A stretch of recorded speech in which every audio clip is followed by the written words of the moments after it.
I love the digital ID.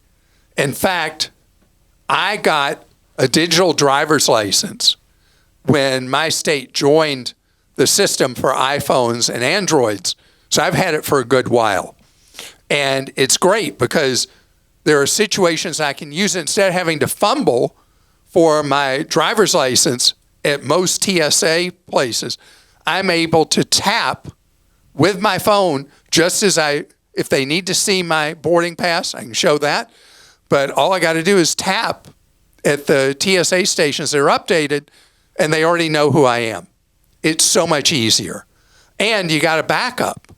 Now, it's not universal yet. Not everybody's going to say, yeah, your digital ID is fine. But where it is, it makes it so much easier. And now, if you're one of the many, many Americans who have a passport, you can do a digital download of your passport to your iPhone or your Android. And the system is designed to be tamper-proof with a process that validates you are who you say you are when you load it on your phone.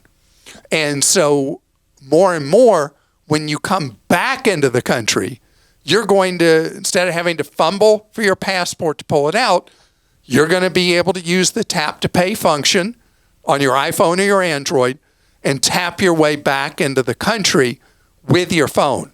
Is it going to make a big difference in your life? No, because at this point, in most states, you still have to, if you got stopped, you see the lights behind you, you got stopped, you're still going to have to show your physical driver's license. We're a bit away from when you're not going to have to carry it with you anymore. But of course, that will come as well. And how nice that's going to be, because I think about how often people will absentmindedly forget their ID or wallet or whatever. Do you ever forget? Not very often, but I did just do this because you talked to me about this the other day, and it's really easy. You go into Google Wallet in my case, or Apple has this Apple Pay, and you click, there's a place where you can add an identification, which would be, your driver's license or whatever, and then you put your state, which state you're in. So there's a different procedure for every state. I put in all my information, took pictures of my license, the front and back, and then they submit it to my state to get it approved. And it came back within like an hour, and it was approved and in there. It's very, very, they really do walk you through it. And you also have to take a picture of yourself.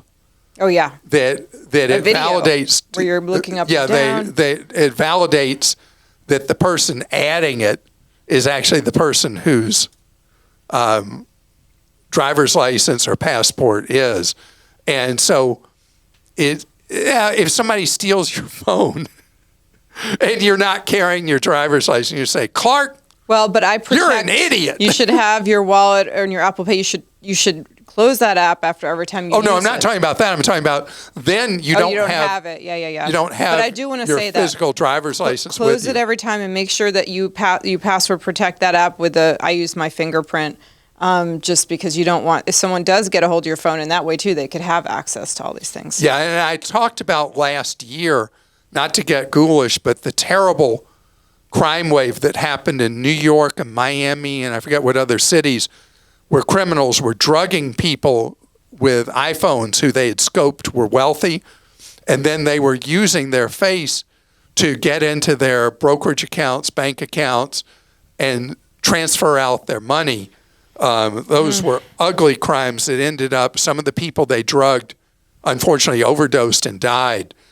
So that's an extreme case. But for the most part, that kind of thing is so isolated, I would not use that as a reason not to go digital with your driver's license or your passport.